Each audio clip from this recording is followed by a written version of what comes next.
warahmatullahi wabarakatuh. Selamat pagi anak-anak. Gimana kabar hari ini? Sehat-sehat kan? Alhamdulillah. Udah pada sarapan belum sih? Udah ya? Bagus. Kalau udah sarapan berarti kalian bakalan semangat untuk mengikuti pembelajaran dan untuk mencerna materi yang akan Ibu bahas pada hari ini. Nah, sebelum memulai ke materi, kita berdoa dulu. Berdoa dimulai. Selesai. Setelah ini untuk melatih otot yang ada di otak kalian, ibu mau mengajak kalian untuk bermain dulu. Jadi ice breaking dulu lah ya, biar otaknya ini udah terasah dulu biar panas gitu. Oke, ice breaking yang akan ibu lakukan adalah seperti ini. Tangan pertama membentuk V, yang kedua panah, tembak. Jadi seperti ini. Lalu nanti bolak-balik. Ini ya. Jadi nggak boleh ada yang salah. Jadi nggak boleh ada yang gini. Nggak boleh ada yang gini, nggak boleh ada yang gini. Jadi searah jadi gini. 1, 2, 3, 4. Oke. Nah, sebelum Ibu memulai pembelajaran pagi ini, Ibu mau tanya nih ke kalian. Kalian pada tahu nggak sih kalau manusia itu disebut sebagai makhluk sosial? Udah pada tahu kan? Pinter-pinter banget nih muridnya.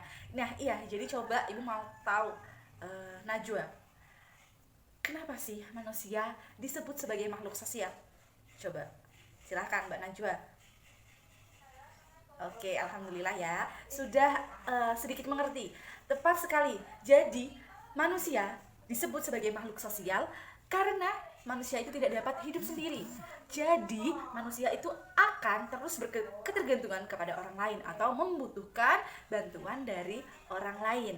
Nah, coba nih ya, kenapa manusia membutuhkan bantuan orang lain itu kenapa? Alasannya apa?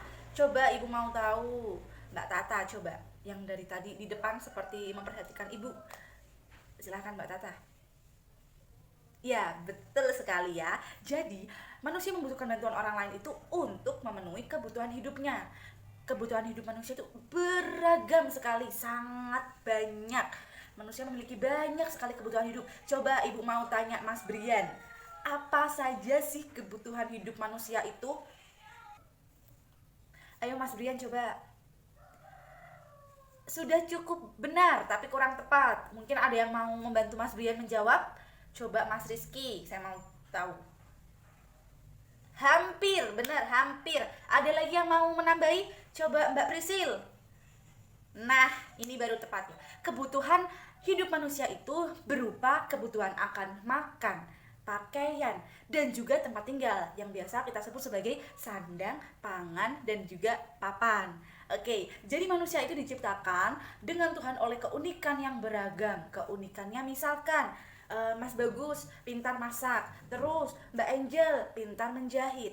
Sewaktu Mas Bagus membutuhkan pakaian, Mas Bagus bisa menuju ke Mbak Angel. Sedangkan Mbak Angel ketika ingin memenuhi kebutuhan akan makannya tadi bisa ke Mas Bagus, seperti itu. Jadi kalian bisa tahu nggak sih kesimpulan dari ini tadi itu apa? Coba Ibu mau tahu. Mas Kevin, ayo apa Mas Kevin?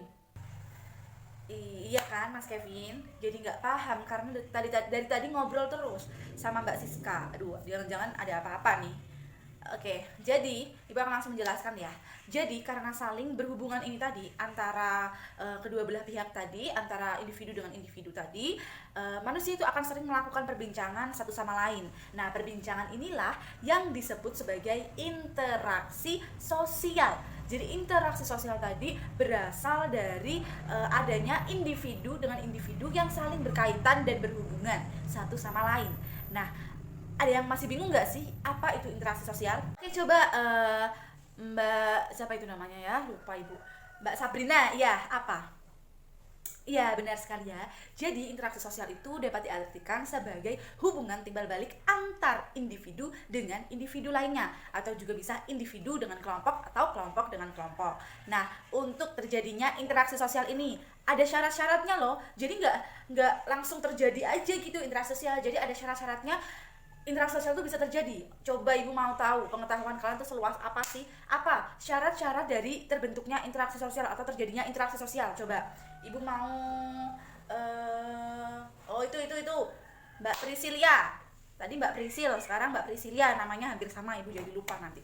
Silakan Mbak Lia ya, Mbak Lia aja. Oke. Syarat dari interaksi sosial. Oke. Sedikit sudah bagus, sudah hampir benar. Ada yang mau menambahi atau ada yang mau menyanggah atau ada yang mau membantu menjawab untuk lebih detailnya? Coba angkat tangan aja deh daripada Ibu tunjuk. Kalau nggak ada yang angkat tangan, Ibu tunjuk. Oke, karena nggak ada, Ibu tunjuk ya. Coba Mas Andre, coba.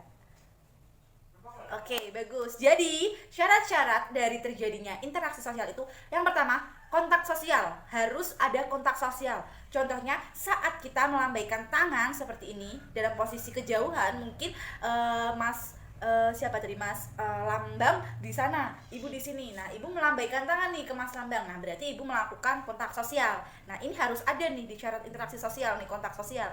Terus selanjutnya yang kedua yaitu komunikasi sosial. Kalau nggak ada komunikasi, tidak mungkin ada interaksi kan. Jadi komunikasi.